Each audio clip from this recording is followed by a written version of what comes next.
alhamdulillah. ñu ngi sant yàlla ba mu gërëm su gërëmee ñu ngi koy sant. ne ñu ngi sant yàlla ba mu gërëm bu gërëmee ñu dolli. ñu ngi julli ci yonent bi Seydina Muhammadin sallallahu alayhi wa sallam. mu ne ñu ngi julli ci yonent bi Seydina Muhammad sallallahu alayhi wa sallam. waa këram ak i saxaabaam ak i way topp. ak waa këram ak i saxaabaam ak i toppam ba bés penc. di wax alhamdulilahi rabbil alamin. mu ne ñu ngi wax alhamdulilahi rabbil alamin. ci xéewal gi dajale ñu fi tey. ci xéewal gi ñu dajale fii tey. ñu ngi jagleel nuyu bu sell suñ mbokk suñ xarit imaam Cheikh Mouhamadul Mahi Ali Cissé di ko jaajëfal. mu ne ñu ngi jagleel ngërëm ak cant suñu mbokk suñu xarit imaam Cheikh Mouhamadul Mahi Cissé. ci làmmiñi toppam baay bi. làmmiñu toppam baay bi. xaatibatan. mbooloo seen. ñu ngi nuyu gan yu tedd yi fi ñëw. mu ne ñu ngi nuyu gan yu tedd yi fi teew yëpp. mën nañoo wax ne faydatu Cheikh Ibrahima sànni nañu ay dogi retam. mu ne mën nee na wax faydatu Cheikh Ibrahim sànni na ay dog itam. ñu ngi nuyu gan ñi nga xam ne itam ñëw nañ fekkee lañu. mu ne ñu ngi nuyu gan yëpp ñëw fekkee lañu si. kilifa yu mag te ràññeeku ci liñ nekk. ay kilifa yu mag te ràññeeku ci liñ nekk ñoom ñëpp. sëriñ bi ci làmmiñ yi waa Taïba ñu ngi lay waxati jaajëfe. sëriñ bi ci làmmiñ waa Taïba ñu ngi lay wax jërëjëfati. lii. mu ne lii. am nga foo ko def te kenn du la ci yedd. am na foo ko def te kenn du la ci yedd. waaye dañ la ciy gërëm. mu ne waaye dañ la ciy gërëm bu baax a baax. tànn Taïba. mu ne waaye nga tànn Taïba. naw da nga koy def ci miisaani xasanaati Cheikh Ibrahima radiyallahu anhu. ne da nga koy def mu ñeel jëfi Cheikh Ibrahima radiyallahu anhu. mu ne nga tànn def ko pour mu ñeel Mawlana Cheikh Ibrahim Niass. def ko fi Cheikh Ibrahima ganee àddina. nga def ko fi Cheikh Ibrahim Niass radiyallahu anhu ganee àddina. te ndimbal beneen bu jógee ci feneen bokku ci. te ndimbal beneen bu jógee ci feneen bokkul ci. lu dul yàgg say sa topp. lu dul yàgg say topp. fii liggéey bi su fekkee ne am na lu ma ci ump bëriwul. mu ne liggéey bii bu fekkee am na lu ko ci ump wallaay bëriwul. ci ni matériel bi ñëwee ak nim jafe-jafe yi ci doon am yu jógee bitim réew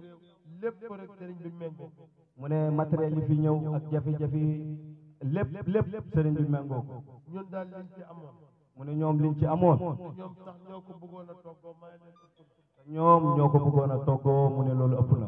bagage yi ñëw ñu war koo wàcce. bagage yi ñëw ñu war ko wàcce. sëriñ bi imam Baye mu ne ñu ngi lay gërëm ñu ngi lay jaajëfal ñu ngi lay ñaanal yàlla. Taïba gii. mu ne Taïba gii. am na foo ko teg am na loo ci bëgg. ubbi nga fi daara alquran. ubbi nga fi daara alquran. indi ay xale yoo xam ne jógee nañ fu nekk ci bitim réew. indi ay xale yoo xam ne jógee nañ fu nekk ci bitim réew. ñu ñëw di fi jàng. nga yore leen dëkkuwaay ak lépp lu ci aju. am na sax jamono yoo xam ne am na ñuy tari mu ne ma kii xaw ma bàyyi. mu ne am na jamono yoo xam ne am na xale yoo xam ne ñu ngi ci daara ji di tari te xamul seen baay. ma ne ko kon damaa bëgg ñu mottali fii mu ne may naa la. mu ne ko dañoo bëgg ñu mottali fii mu ne ko may naa la loolu. mu ne loolu Ousmane Diop seede na. def fii ab projet ñëpp di ci roy. mu def fi projet boo xam ne àddina bi yëpp ñu ngi ci roy ñu ngi ci teg seen bët. mu ne kon ñu wax alhamdulillah. sa mbébét ci Taïba ak ci feneen fu dul Taïba. sa mbébét fii ci Taïba ak feneen fu dul Taïba. yàlla nga ci teg sa bët ak sa loxo yaa rab. tiitar nga ci pay bi. yaa ngi ciy def. yàlla na Cheikh Ibrahima nangu yàlla ko gis yaa rab. Imam Baye mu ne mbokk yi jërë ngeen jëf ci teewaay bi. mu ne liñ ci mën a wax wallahi bari na waaye jarbaatam dafa wax ñu tënk. mu ne waaye liñ fi gis ci ay xar kanam ak ay nijaayam yi nga xam ne jóge neen ñoom ñëpp Madina ñëw ak sang yi mu ne ñu ngi leen di jaajëfal allahumma salli ala sayyidina muhammad Mahi Ali Cissé imam bu Medina Baye Niass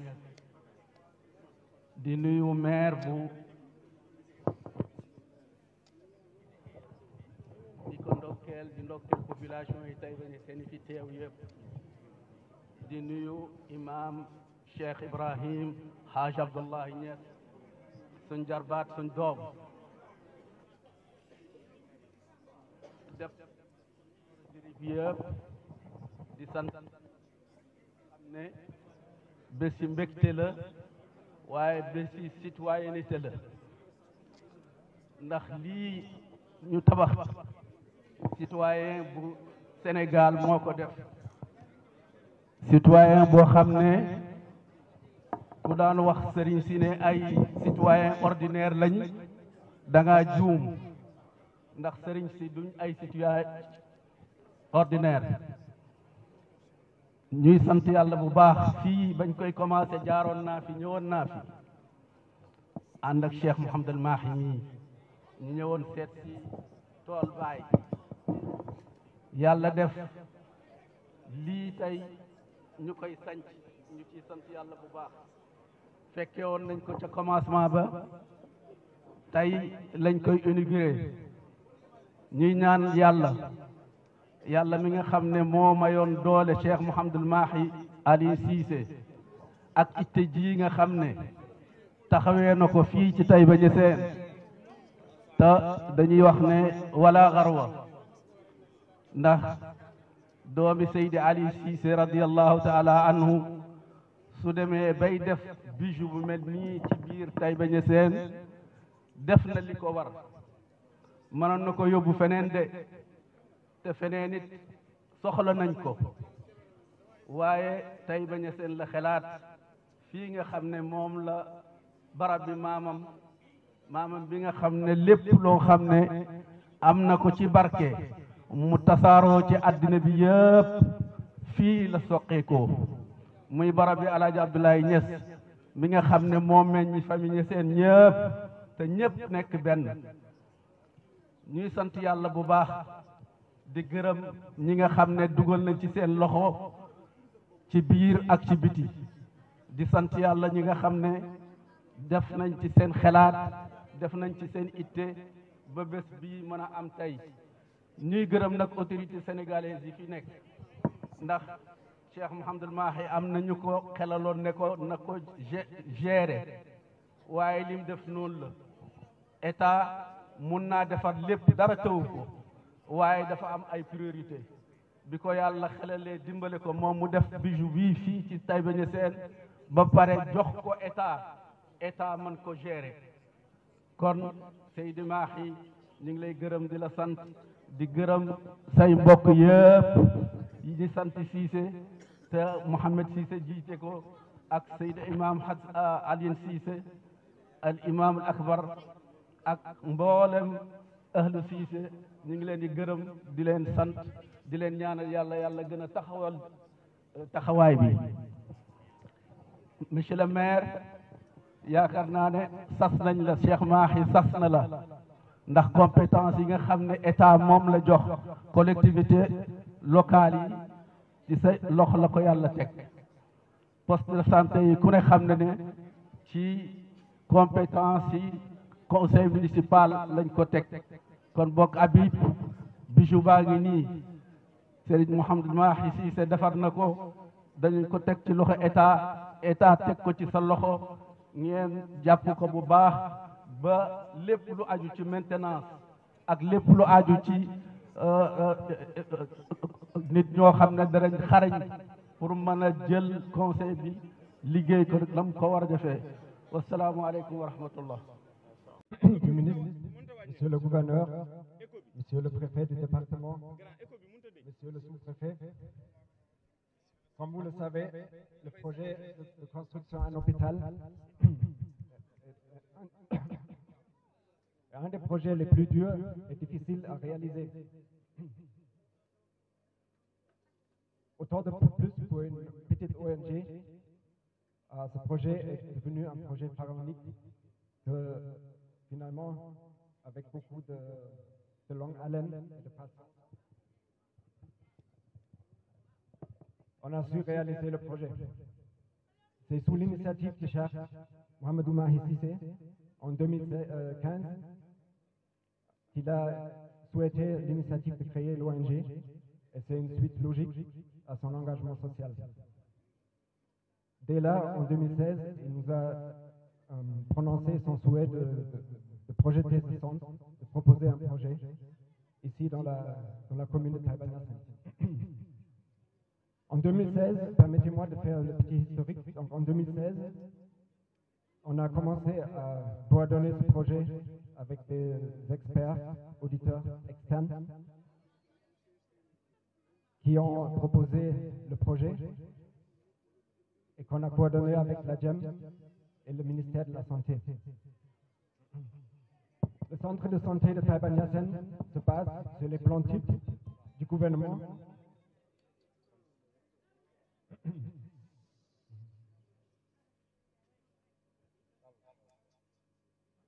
Donc le projet se base sur les plans types du ministère de la Santé qui prévoit un centre de santé modulaire, c'est-à-dire flexible au niveau des services qui seront rajoutés au fil du temps sur le terrain. Pour la première phase, Cheikh Mouhamadou Mahi Cissé a souhaité de construire la pédiatrie, la maternité et l'urologie, parce que ces services représentent les soins de santé de qualité pour les femmes et les enfants qui sont les plus vulnérables couches de la société. Dans la pédiatrie, aujourd'hui, il y a 2 salles de consultation avec 2 salles de garde, puis la maternité avec 5 grandes chambres d'hospitalisation avec une quinzaine de lits et une chambre pour les individuels pour les cas de grossesse pathologique. Il y a également une examination avec radiographie, ultrason, une salle de vaccination, et dans le service de l'urologie, il y a également une salle de consultation pour les gynécologues et la planification familiale. Donc, comme vous savez, le projet a traversé la période difficile de la crise sanitaire du Covid. C'était après 2 ans de construction que la crise sanitaire nous a frappé lourdement. Le chantier était arrêté et puis on était sérieusement impacté par le SFI. Après les derniers 3 ans de construction, on a dû aussi renégocier le contrat et ça la proclamation de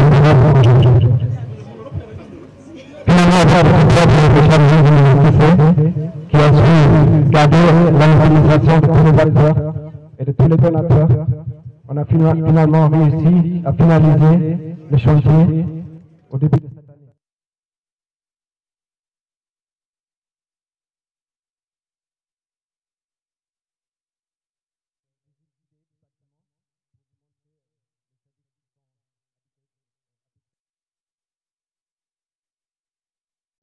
salaamaaleykum mbooloo mi ñu ci santam ak ci dara jaam ak maqaamam di nuyu autorités yi teew yëpp sànq ci présentation bi ñëpp dama fàtte madame le délégué général de la DER moom it teew na fi ñu ngi koy nuyu ci teewaay bi di wax ne tey bëti mbégte la ak contentement gannaaw bu ñu leen dokkalee ci jàmm bu ñu jógee tey di am mbégte contentement di teew fii nii di réceptionner centre de santé bii nga xamante ne fii Cheikh Mouhamadou Mahi Cissé ànd ceeg ONG Al Fityanu humanitaire international tabax ko équipé ko ngir jox ko état bi di wax ne loolu rek du gulet fii nii ci Sénégal parce que gis nañ ne autorité religieuse yi gannaaw si jàppale askan wi ñu nekk ci mbirum diine ci xam-xam ak ci dundin ñoom it ñu ngi yëngu bu baax a baax ci luy jëmale askan wi kanam du gulet aussi ci famille Cheikh al Islam ñu def lu ni mel ba tax na tey jii nii day acte bu rafet bu nga xamante ne si ñu ngi koy saluer bu baax a baax organisation bi nga xamante ne si moom lañ Al Fityanu humanitaire international mu ngi nekk ci lu toll ci 9 pays mais aussi ci 3 continents ba tax na tey hôpital bii nii centre de santé bii nii ñu tabax jagleel ko état centre de santé boo xamante ne si day ñëw ngir dimbale état ci jafe-jafe askan wi aux services sociaux de base ba initiative bu ñu rafetlu di wax ne initiative bi ñu ngi koy te fas yéene nañ ko accompagner ba ñu am ci lu sut seeni njort ñu ngi gërëm ñëpp di sant ñëpp aussi di wax ne remise bii nii ci phase première bi état Sénégal jox service yu nekk ci région bi yëpp bu baax a baax ba li nga xamante ne ci moom lañ ci mëbët dinañ ci mun a ànd ba taxawu askan yu baax a baax ñu ngi gërëm ñëpp di sant ñëpp jërë ngeen jëf. Wassalaamu ala mawlana rasulullah. C'est le secrétaire général du ministère de la Santé et de l'Action sociale. C'est le gouverneur de la région de Kaolack. C'est le préfet du département de Nioro-du-Rip. C'est le sous-préfet de l'arrondissement de Paoskoto. C'est le président de l'ONG Al-Fiyan Humanitaire International. C'est Cheikh Mohamed Mahi Ali Cissé, porte-parole de la Fayda. C'est le président du conseil départemental de Nioro-du-Rip. Honorable député, vice-présidente à l'Assemblée nationale. Chers collègues, Monsieur le directeur de la DIEM, Madame la directrice régionale de la santé, Monsieur le médecin-chef district de Nioro-du-Rip, cher imam de la grande mosquée de Medina Baye, vénéré représentant du Khalif, cher imam de la grande mosquée de Taïba Niassène, Cheikh Birame Abdoulaye Niass, mesdames et messieurs les conseillers municipaux, et les chefs de village, délégués de quartier, mesdames et messieurs les infirmiers chefs de poste et sages-femmes, mesdames et messieurs les représentants de l'ONG Al-Fiyan, mesdames et messieurs, chers invités en vos rangs, grades et qualités, en ce mois béni de Rabiul Awwal, je voudrais tout d'abord rendre grâce à Dieu de nous avoir permis de célébrer avec ferveur et piété la naissance du prophète Mohammed et salut sur lui. Puisse Allah, dans sa miséricorde absolue, agréer nos prières et exaucer toutes nos dévotions. Ensuite, en ma qualité de maire de la commune de Taïba Niassène, sous la bénédiction du calife de la Fayda, Cheikh Mohamedou Mahi Ibrahima Niass, Khadimoul Oumma, longue vie empreinte de santé à lui. J'ai l'immense plaisir de vous souhaiter la bienvenue ici, à Taïba Niassène, lieu de naissance de Maulana Cheikh al-Islam El Hadji Ibrahima Niass Baye. À l'occasion de cette cérémonie historique, portant remise officielle du centre de santé de Taïba Niassène, réalisé par l'ONG Al-Fiyan Humanitaire International à l'État du Sénégal. En ce moment solennel, nous avons le privilège de célébrer non seulement l'aboutissement d'un projet essentiel, mais aussi l'expression d'un engagement collectif envers la santé et le bien-être des populations. En effet, grâce à la vision et à la générosité de Cheikh Mohamedou Mahi Ali Cissé, ce centre de santé qui s'élève majestueusement au cœur de Taïba Niassène nous est offert. Il est bâti sur une assiette foncière de 15 000 m², objet de la délibération du conseil municipal de Taïba Niassène numéro 31 du 10 novembre 2016 et approuvé par arrêté sous-préfectoral numéro 49 du 23 décembre 2016. Par ce geste, Cheikh Mahi,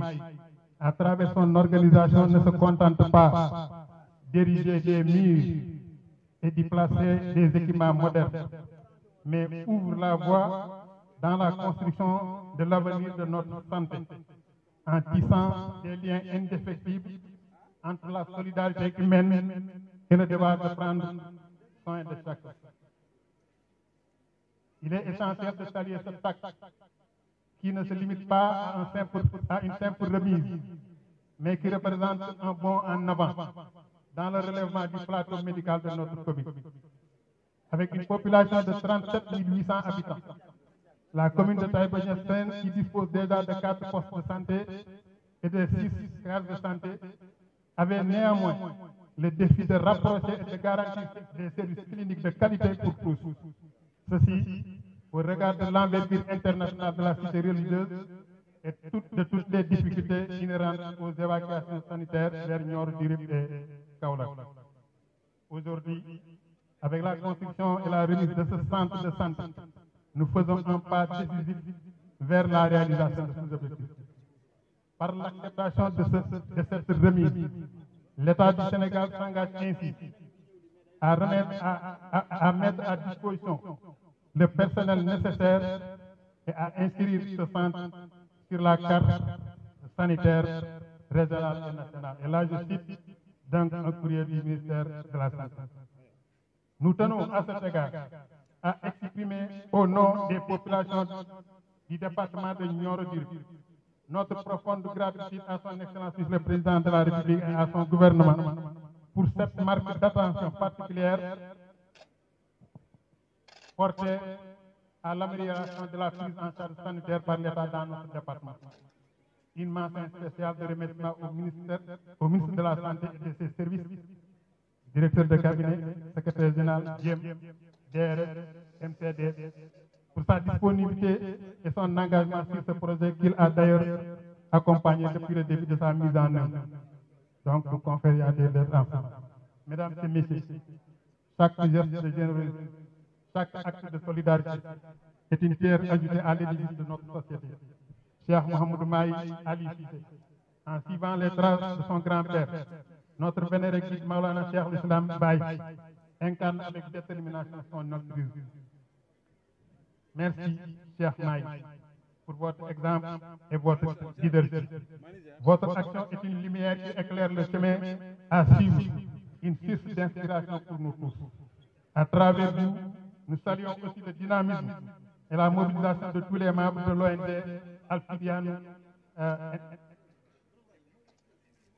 Al-Fidiane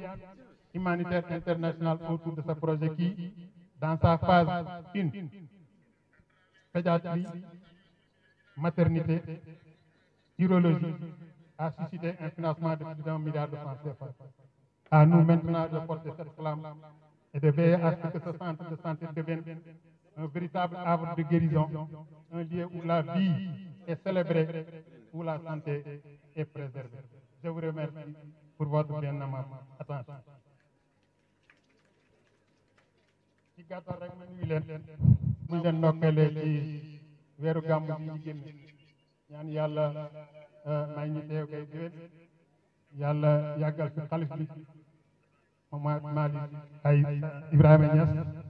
ak moo leen njabootu baay bi nga xam ne ñu ngi tooy fii di leen di tatagal di leen jox seen wàccuwaay di leen gërëm di sant di rafetlu teewaayu donc les ressources de l'État waaye di sant aussi parce que tey moom bésëb sant la rek sant ci xéewal bi nag bu amee dafa am ku ko sabab yàlla fekk ko ci muy Cheikh Mouhamadou Mahi Aliou Cissé donc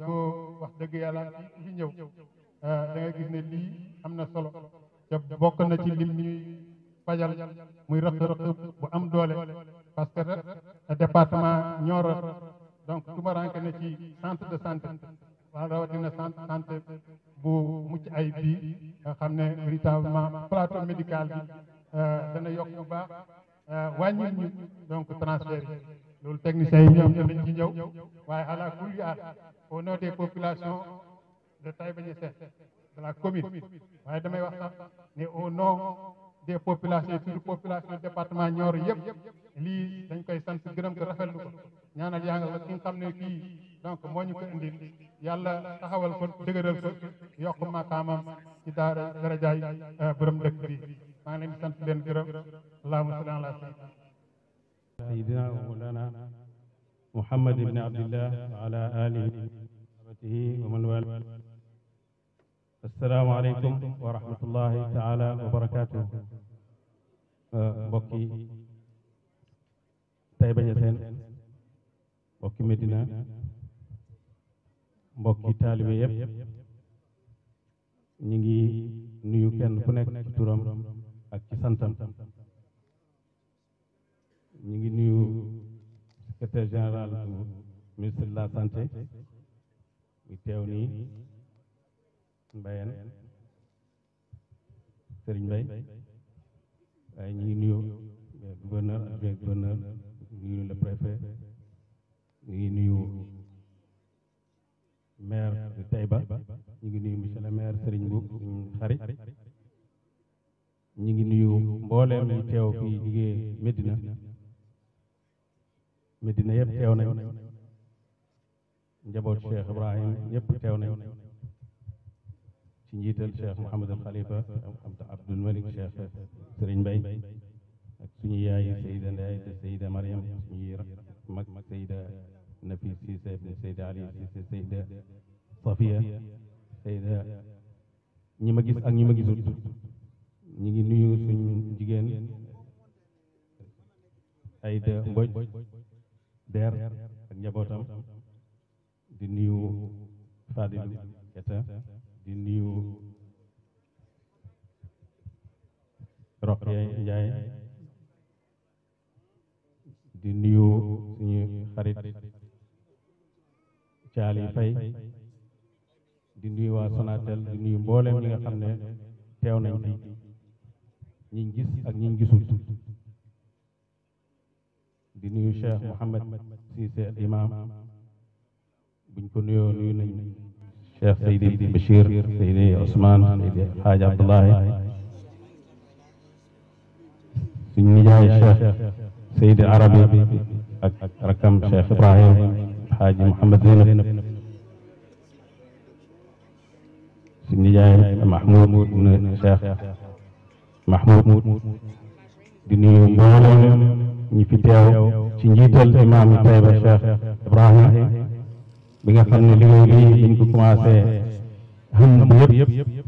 ñoo ko bokk enu te lépp ñu soxla fii rek ci laaj la ñuy ñëw bu ko xamee rek moom moo ci taxaw taxawaay bi ñu ko war a taxaw, parce que xam ne liggéey bi ñu ngi nuyu ngeen jëloon nga xam ne moom it ci ñi ñu war a gërëm la ci hôpital bi, ndax am na ci taxawaay. di ma ne imam Cheikh Ibrahim mi nga xamee ne xam na ne fii lépp luñ fi yëngatu bàyyi moo tax ñi ko yëngatu, ñun ak moom ñoo bokk nekk ci tool boobu, am taxawaay bu ràññeeku bu mu ci am. nuyu ay rakkam yëpp, mboolem njabooti Cheikh Hadj Abdoulaye, mboolem njabooti Cheikh Hadj Ahmadou, mboolem njabooti Taïba Cheikh Tidiane, mboolem xulafa Cheikh yi teew jógee ci barab bi fasantikoo, Mauritanie, Soudan, Alhaaj monsieur Cheikh Tidiane Seyd ñi ñëpp wax nañ ma ñu ngi fi, muqaddam yi ñi agsi bu yàgg ak ñi door a agsi lépp ñu ngi jagleel ñëpp nuyu. bés bii dañ koy sos xalifa Cheikh Mouhamad al Mahi ak imam Cheikh Tidiane Cissé ci dundu xalifa Cheikh Tidiane, waaye ñoom ñaar ñoo ñëw teg pose première pierre bi, ñaan yàlla liñ ñaanoon mooy ñu àgg ci bés bi, ak nañ ci bés bi.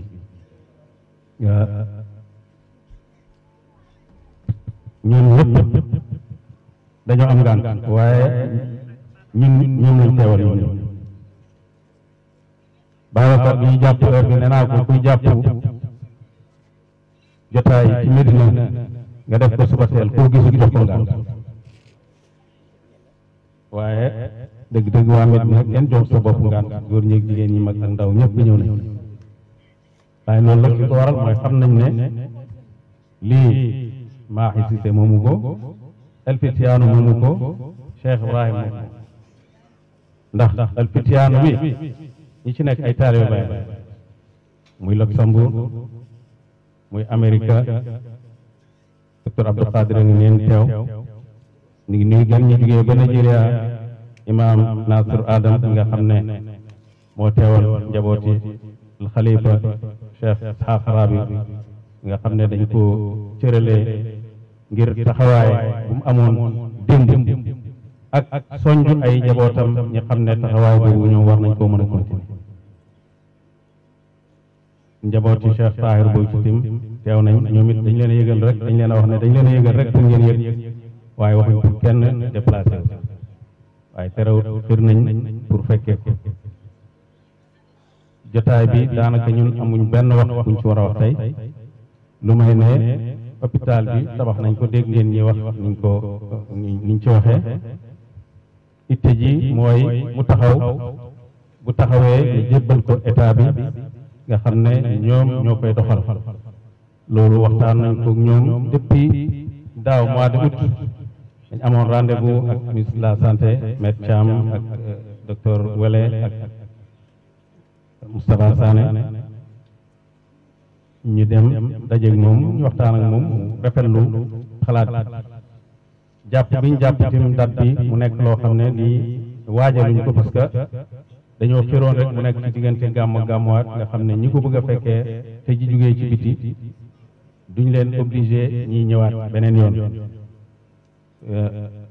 ñu waxtaan ak ministre bi waxam du ma ko wax comme ki ko teewal mu ngi toog waaye gannaaw bu premier ministre ñëwee man Sonko président Pastef ma waxtaan ceeg moom ci faram-fàccee wax ko ñun tey bañ a seen xam nañ lan la tekki waxuma la ne bàyyi rek fa la juddoo loolu doy na mais ñi ko dëkkee tey ak li ko wër soxla na mu am hôpital moo tax ñi defoon ittee pour def lu mel nii buñ ko defee ba pare nag dañ ko éene mu nekk wax li ci des ñoom ñoo koy rôle moo tax dañ leen di jébbal caabi bi tey du tere lépp loo xam ne ñi ngi ko doon def ci wàllu social ci lépp loo xam ne nii lépp loo xam ne ñi ngi ko doon def ci wàllu social pour gën a dimbalee askan bi fii loolu duñ ko bàyyi dañ koy continuer incha allah ndax am na conteneur bu ñëw mais am na beneen bi ñëwaat boo xam ne li ca yéex ñoom ci ña ko amee ci la yéexee mais li ko war a indi ba Dakar loolu yëpp am na kon faju yàllaa ko santaane yonent bi santaane ndax yonent bi saxaaba yi dañ koo laaj ndax ñi faju mu ne tadaawoo ma anzala allahu daan illa wa anzalahu shifa dañ koo laaj saxaaba yi ñu ne yonent bi ndax ñi faju mu ne faju leen yàlla wàccewut benn jàngoro lu may wàcceel na ko saafara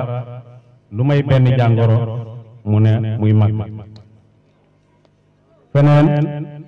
mu wax ne faju leen yéen jaamu yàlla yi ndax yàlla wàccewut jàngoro lu may wàcceel na ko shifa lu koy faj lu may màggat ñi laaj ko beneen laaj nag qaalu ya rasulallah ma xayru ma utiya al abdu qaala xuluqun xasan faju leen yàlla wàccewut jàngoro lu may wàcceel na ko saafara lu may benn jàngoro muy màggat ñi laaj ko nag lu gën ci lu yàlla maye mu ne mooy jikko ju rafet xam nga ñiy wax ci faj yaram ñu mujjee wax ci jikko ju rafet loolu mooy nit ñi fàttali loo ittewoo faj sa yaram bul fàtte mukk faj sa xol bi nga xam ne nii bu baaxee lépp baax imaam Shaafi'i radiyallaahu anhu daf daan wax ne daf koy métti lu ne jullit ñi médecine teguñ ko fi ñu ko war a teg dañ koo sànq te mooy ñetteeli xam-xam te mu ne yahud yeeg nasaraan yi ñoom ñu ngi ci nguur dafa wax ne xam-xami diine mooy fépp waaye xam-xami àddina mooy médecine kon ittewoo loolu lu war la ndax yaram yi bu amut jàmm kenn du mën a jaamu yàlla moo tax bëgg ñoo guddal jotaay bi bëggoon nañ pare sax balaa nit ñi delluwaat seen itte yi ndax gàmmu dafa xat ñu ngi nuyu suñu nijaay Cheikh Seydi Ali ibn Cheikh Seydi Serigne Mbaye Niass ak magam Cheikh Alhaaji Mouhamad Zeynab nga xam ne seeni ñaan ak seeni taxawaay ci lépp luñ nekk ñu ngi koy gis ñoom ak seen mbokk yëpp kër maam Serigne Mbaye yëpp ci seen taxawaay ci ñun ñu ngi koy rafetlu ñu ngi leen di ñaanal yàlla sàmm leen ñu ngi nuyu docteur Dia ñu ngi nuyu suñ mag imam Cheikh Ibrahim ibnu Cheikh Alhaaji Ousmane di nuyu mboolem njaboot imam Alhaaji Abdullahi di ñaan yàlla nangul ñu jëf ci képp koo xam ne nii rek képp koo xam ne duggal nga ci yàlla nangul la lépp loo xam ne yàlla nangul nañu ko ci yàlla nañ ko yàlla def ñun ak lépp lu yàlla nangul ci misaani xasanaat Cheikh Ibrahim radiyallahu anhu ñu ngi nuyu Fallou Kébé bu baax di ko jagleel nuyoo ñuy xariti Baye Cissé suñ rak Cheikh Hadj Ahmadou moom it am na taxawaay bu ràññeeku ci hôpital bi ci liggéey bi ñenn ñu néew ci Sénégal ñoo xam ne am nañ ci taxawaay ñooñu mën nañ leen tudd ñu ngi nuyu Ansaaruddin ci New York ci njiital Cheikh Ibrahim ibn Alhaaji Ahmadou ñoom it am nañ ci taxawaay ñu ngi nuyu Cheikh Jéeri bu baax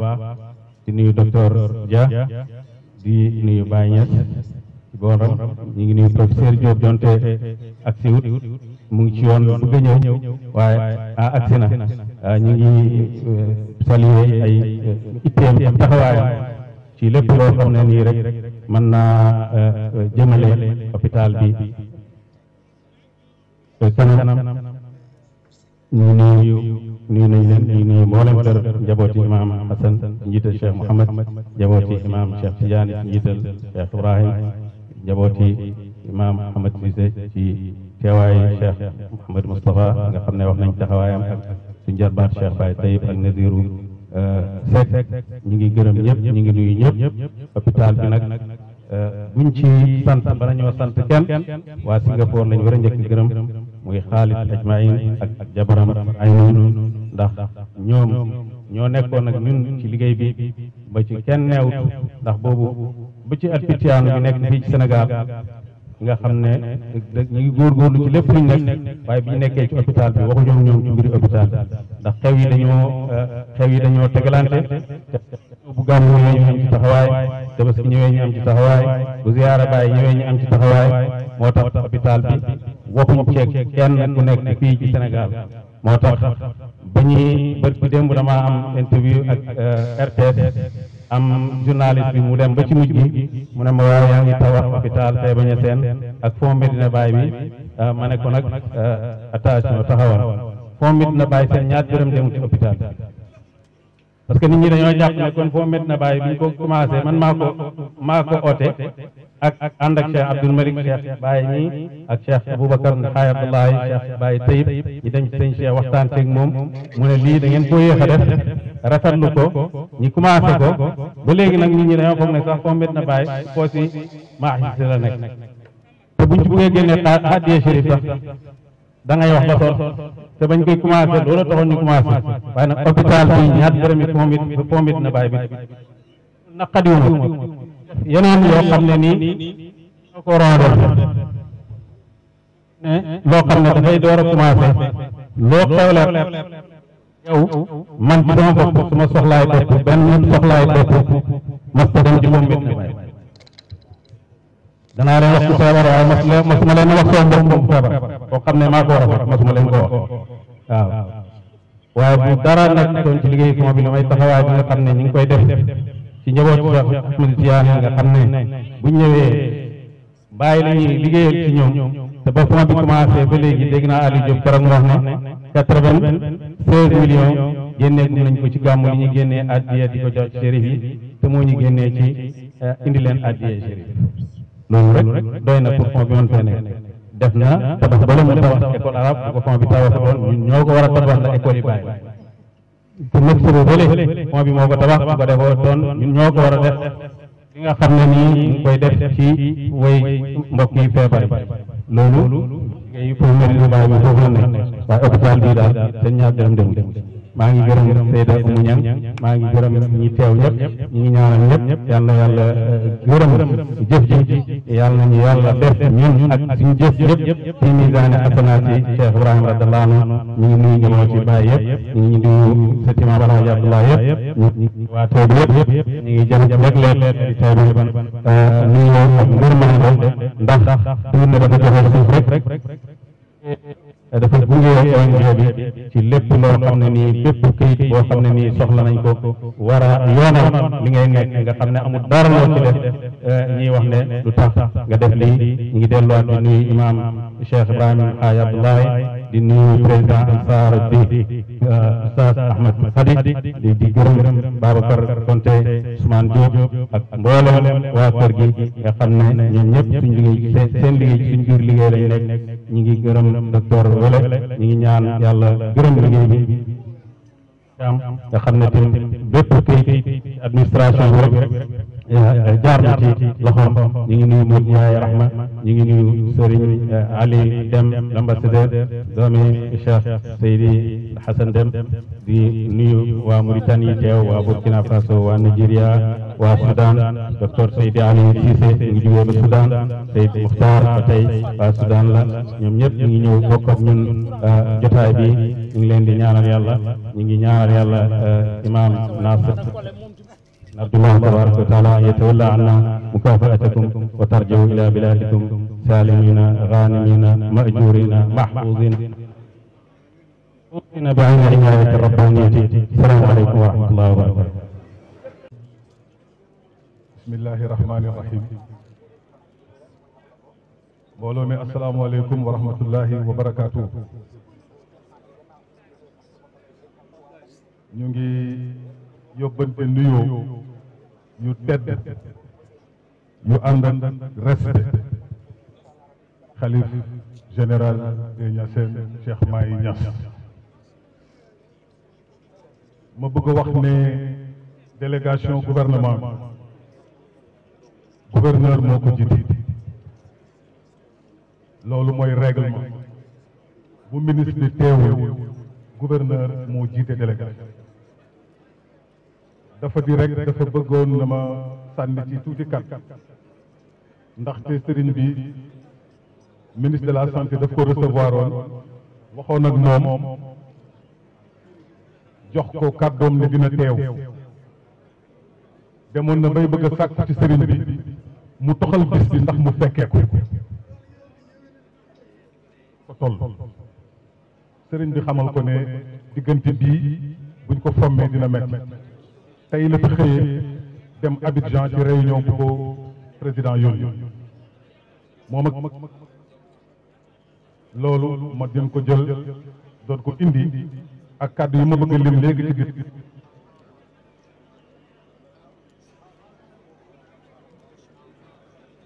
maa ngi nuyu ñu fi fekk ñëpp di nuyu le maire de Kaolack mu ngi nekk sama wet di nuyu waale itam madame Aïda Mbodj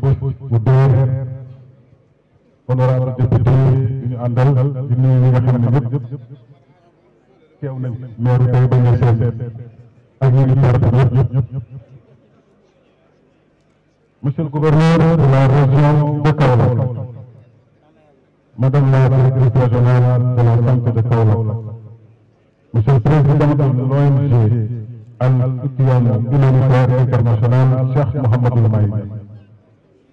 mesdames, messieurs, autorités administratives, sanitaires, religieuses, mesdames, messieurs, représentants des délégations internationales, chers invités, c'est avec un immense plaisir et une profonde reconnaissance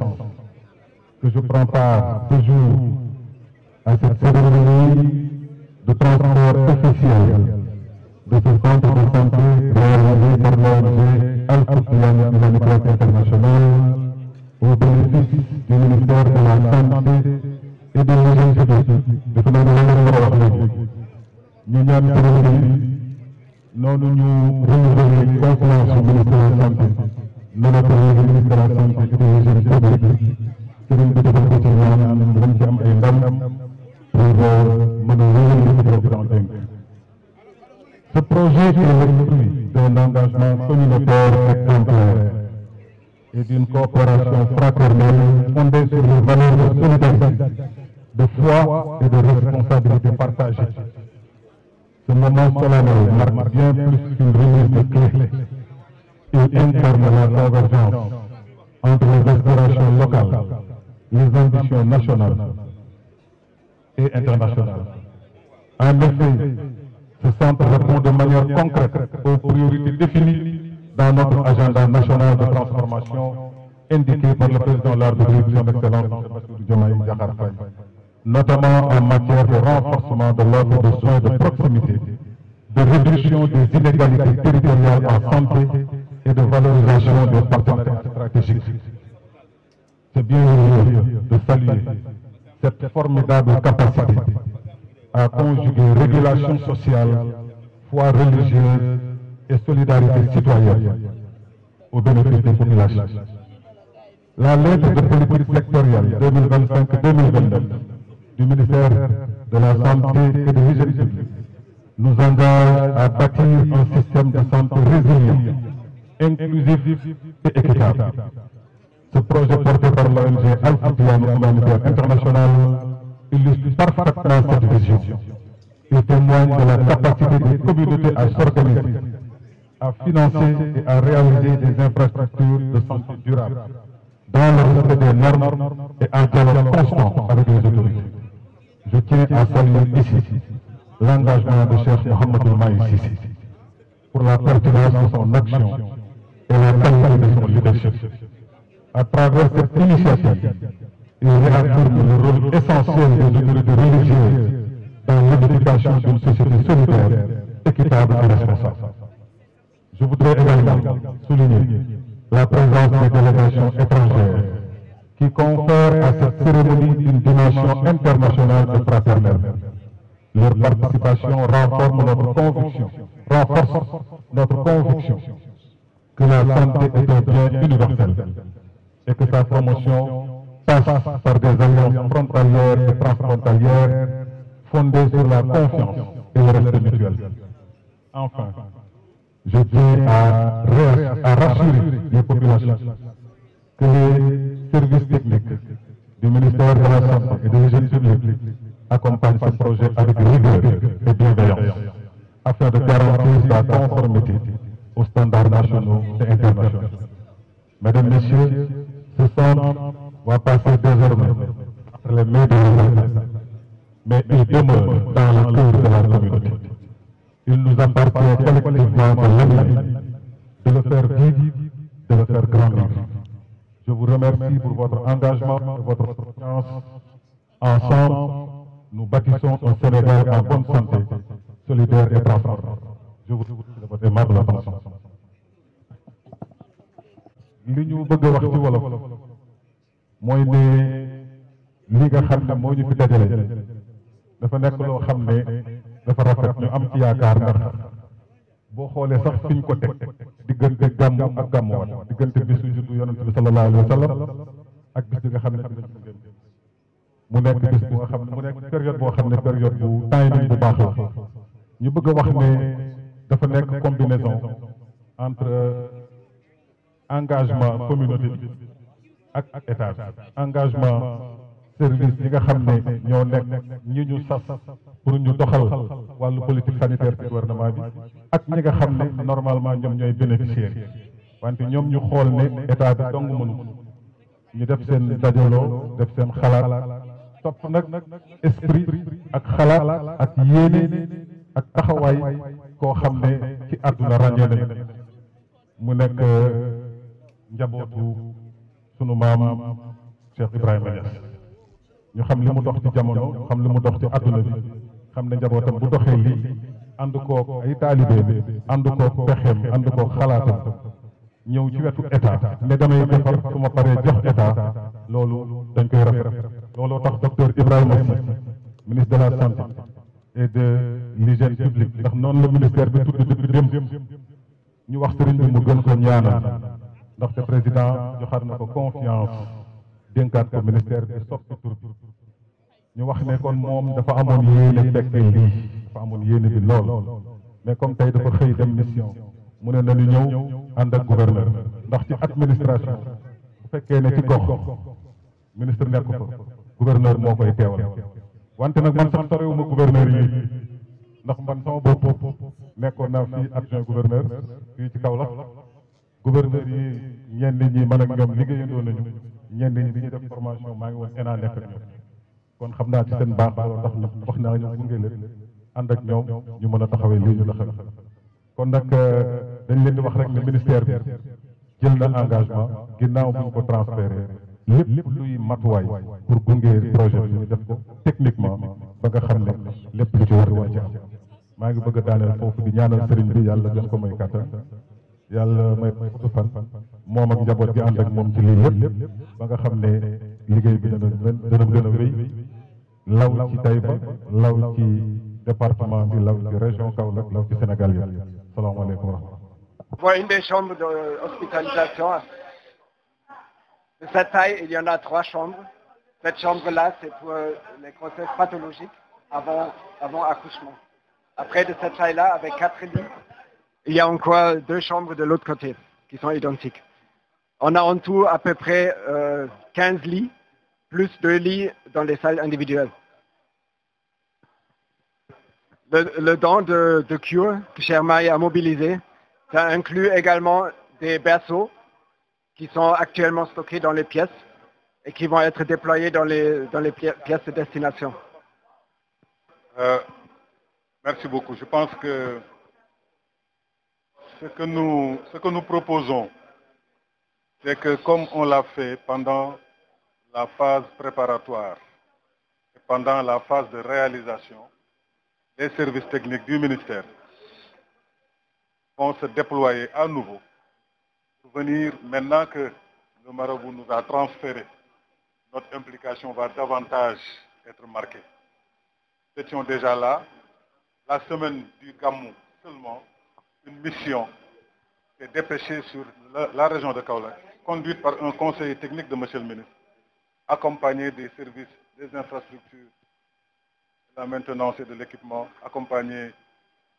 la direction des ressources humaines,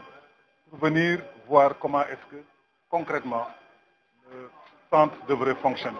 Aujourd'hui, la directrice régionale de la santé est là avec nous. Et je pense qu'elle a également accompagné le projet depuis le début. Elle n'a cessé de nous fournir des rapports